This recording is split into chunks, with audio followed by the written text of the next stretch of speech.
Bienvenue dans la séquence des Market Movers. 3 valeurs passées au crible avec notre expert Antoine Fraisse-Soulier de Financial Market Analyst chez eToro. Antoine Fraisse-Soulier, bonjour.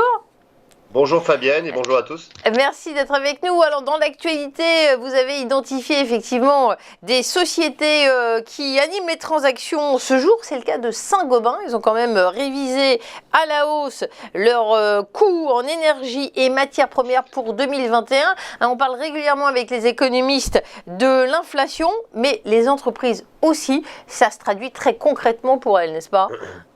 Oui, effectivement, donc Saint-Gobain, qui est un producteur de matériaux de construction, a présenté ses nouveaux objectifs pour la période 2021-2025. Et donc, deux objectifs, c'est d'abord une croissance rentable et une création de valeur pour ses actionnaires.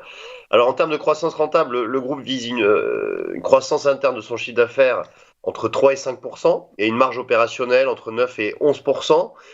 Et pour rémunérer ses actionnaires, et le taux de distribution du dividende va représenter entre 30 et 50% des résultats nets. Donc c'est assez important. Et par ailleurs, le groupe va aussi faire un rachat d'actions de 2 milliards d'euros pendant la période. Donc ça a été bien accueilli par les investisseurs puisque hier, le groupe finalement est resté flat après avoir baissé assez fortement. Et ce matin, surtout, le titre est la plus forte hausse du CAC avec une hausse de 3%.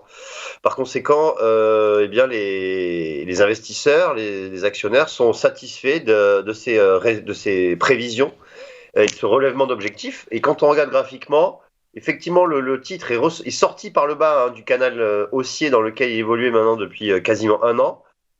Mais on va réintégrer l'ancienne résistance au-dessus des 58 euros.